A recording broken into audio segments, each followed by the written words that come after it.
Welcome to the Monday edition of the Snews here at LonghornStation.com. I'm Brooks, John Medani. Together we comprise the Wake Up Call, Monday through Friday, 6A to 9A on AM 1300 The Zone. Busy weekend, a weekend that saw the demise of the season for the Oklahoma City Thunder, but an amazing showing of fan support once the Lakers did what they did. It wasn't Kobe making the game-winning shot. It was Kobe missing the game-winning shot, but Pau Gasol demonstrating just how deep that team is. It was fantastic, and give a lot of credit to this young Oklahoma City Thunder team that I think is going to be a thorn in the side of everybody in the West. Anybody who thinks next year they're not going to compete and get 50 games and compete for one of those top spots to host a first-round playoff series, you're crazy. This team is good, and Kobe was going to take that shot and give credit to Pau Gasol. The Lakers were stronger in the low post. Yep. It's what it ultimately allowed them to move past the Thunder, and they get game one against the Jazz, which I thought was great. They had to come from behind. Kobe, though, however, 11 points in the last 4 minutes of that game. He's one of the best closers this game has ever seen, and that's why. And he's fearless. I mean, he'll take the shot like Michael Jordan did. They want that pressure, and trust me, folks.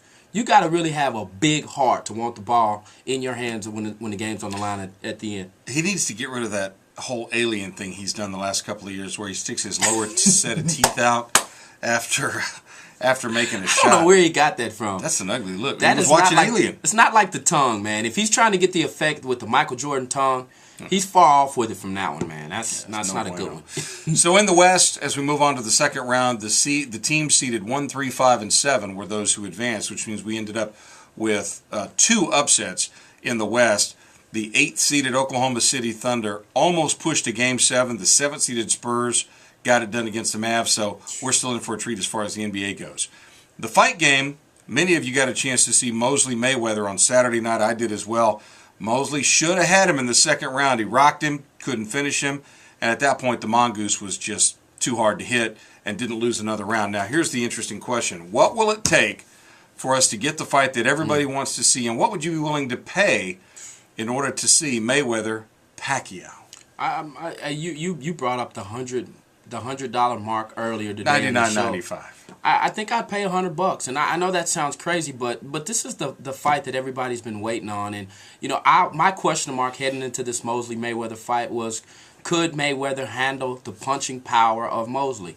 He almost went down in the second round, but as John mentioned, he got it back together, and from there it was cool sailing for the guys. He wins in a unanimous decision, and if he wants to be the best or be considered the best, there's only one guy out there that I think most people would say, okay, this guy's the best in his era.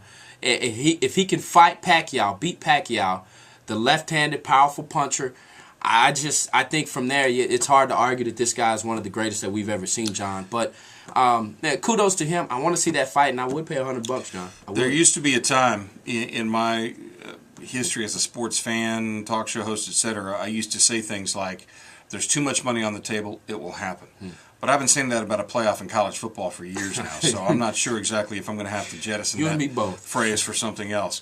All right, tonight, the doubleheader on TNT for your NBA playoff coverage. Game 2 between the Cavs and Celtics. Can Boston do tonight what they couldn't do in Game 1, which is hold the lead and try to even that series? Then we've got the series opener between the Spurs and the Suns from Phoenix. 9:30 start on TNT. That's a late one for sure. For you baseball fans, we haven't forgotten about you. We will offer up for you the Astros and Diamondbacks. Game 1 of a 4-game series right here on the Longhorn Station. Be sure to join us tomorrow morning, 6 a.m. It's a Top 5 Tuesday. What will be our Top 5 list? Well, you'll just have to tune in and find out. AM 1300 The Zone.